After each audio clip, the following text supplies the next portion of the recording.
Welcome to Simply Christianity. In this week's video, I want to talk about a very popular and famous question that many atheists and agnostics will ask Christians to challenge what we mean by God. And that question is, can God create a rock so heavy that even He can't lift it? Now, this innocent little question has a lot behind it, and it's important to understand what the atheist or agnostic is asking when they do present you with this question. This question seeks to undermine the idea that God is omnipotent or all-powerful. Since Christians believe and confess that God is an omnipotent or all-powerful being, then if atheists can show that omnipotence doesn't make any sense or isn't an actual thing or couldn't possibly happen, then they undermine the idea of a Christian God. And that's exactly what this question does. Look at the question carefully.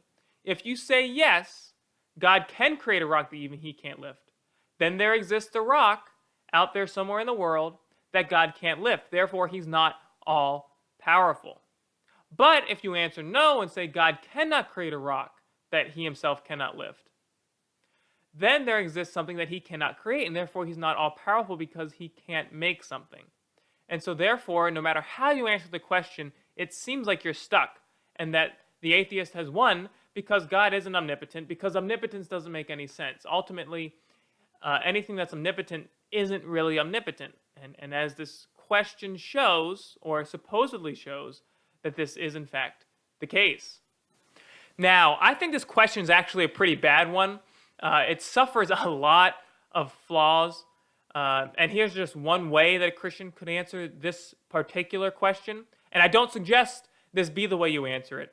But you could easily just say that the idea of lifting and the idea of weight doesn't impact God in any way, shape, or form.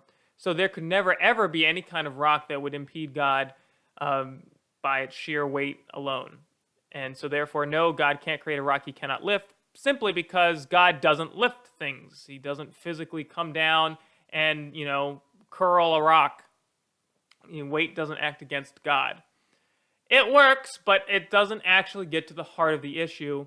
And there are some better versions of this question out there. And I think the best versions I've ever come across are to the effect of, can God make a being that's greater than Himself? Or can God create a God that He would worship?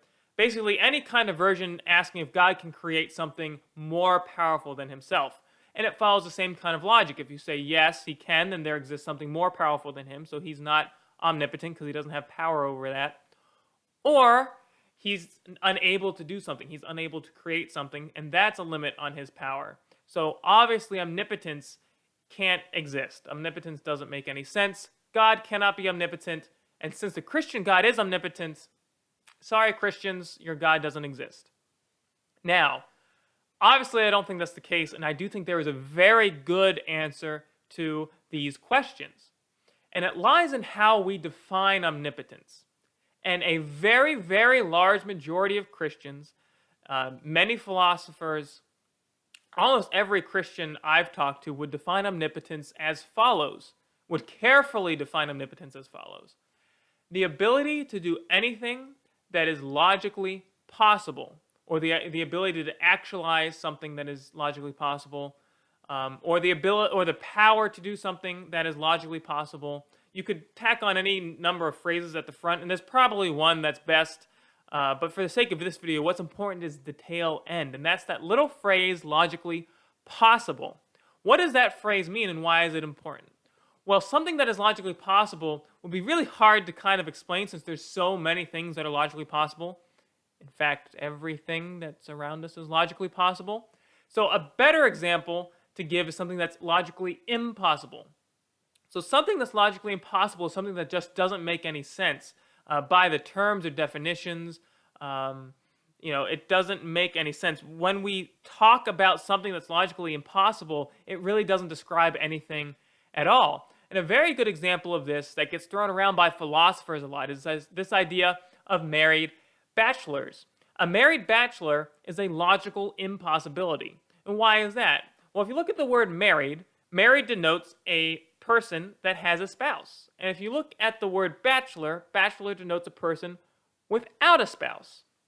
And so when you try and combine these two words together and say, so-and-so is a married bachelor, you've ceased to explain anything. You've provided no additional information, and such a being can't exist. A married bachelor does not exist. So let's rephrase the question of God. Can God create a married bachelor? And the intuitive answer would be say no, because a married bachelor isn't something that exists. It's not a power to create something that doesn't make any sense. You don't gain anything from being able to do that. If you could, but you can't. We can't make sense of married bachelors. Other versions of this would be like a four-sided triangle. What we mean by the words means that anything that has three sides is a triangle. Anything that has four sides, or more or less than three, is not a triangle. So if God can't create a four-sided triangle without changing the definitions and what we mean by the terms, it just isn't possible, because what we mean by three-sided objects is triangle, and what we mean by not triangle is non-three-sided objects, right? I worded that poorly, but you get the picture.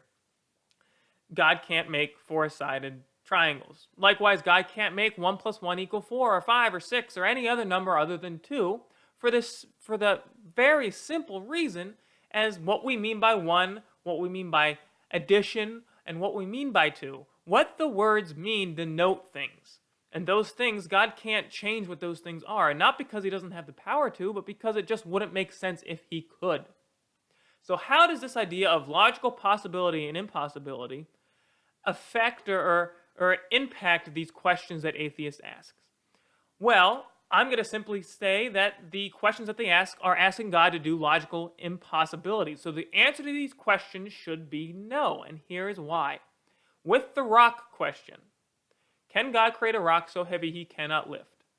If God is in fact omnipotent, is all-powerful, and is sovereign, another property of God Christians believe he has, meaning that he has control over everything, then it doesn't make sense to say that there is a rock that God doesn't have power over or isn't in control over. That's a logical impossibility. If there is an omnipotent being, there cannot exist anything that is outside of their control. So by asking God to create such a thing, you're asking him a logical impossibility, which doesn't make any sense. It's like asking him to create a married bachelor. God can't just say, poof, there is, Joe Smith, and he's a married bachelor. That just doesn't make any sense because of what we mean by the words and what we mean by the terms and the actual thing that they denote. Likewise, with what I consider the better question, that is, can God create a being greater than himself, it suffers the same problem. We define God as being a maximally great being. Part of that's omnipotent, but there's other things that make God maximally great. And so God cannot create something greater than himself because he's already at the maximum. God is the maximally great being. So it's a logical impossibility. It's a meaningless name, a meaningless title to say there is a being greater than God. It's meaningless. God is the maximally great being. So God cannot create something that's better than himself. By definition, it just doesn't make any logical sense. If we know what we mean by the terms omnipotent and maximally great, if God is actually those things, then it doesn't make sense to ask him to create something greater than himself, because such a thing doesn't exist in our minds at all. Like, we can't think of something that would be greater than God, because God is the maximally great being. So I think this is the answer to give to these questions, that what you're asking God to do is a logical impossibility, and omnipotence does not entail doing logical impossibilities. Now, this is the majority Christian view. Again, most Christians take this view. Very few do claim that God can do the logical impossible, such as René Descartes is probably the most famous example that I can think of. René Descartes thought that God could change things that we believe are unchangeable. God could create a married bachelor. So his answer to the question would be simply that God could create a rock that he couldn't lift, and then he'd go lift it. That kind of thinking. I don't personally like this view, but some people do take it, and that's the way you would go, is you would say that, if God can do the logically impossible, then you still don't run into the problem, because with the rock, at least, you can create it. And then, because, the logical impossibility would be the rock itself, and then he creates the logical impossibility. From there, the logical impossibility is the idea of lifting the rock, and then God can lift it. Again, that gets really complicated. I don't think it answers the other question, the better question, the idea of God creating a being greater than himself. I don't think it answers that one much at all. Let me know below if you do take that view, how you would answer that.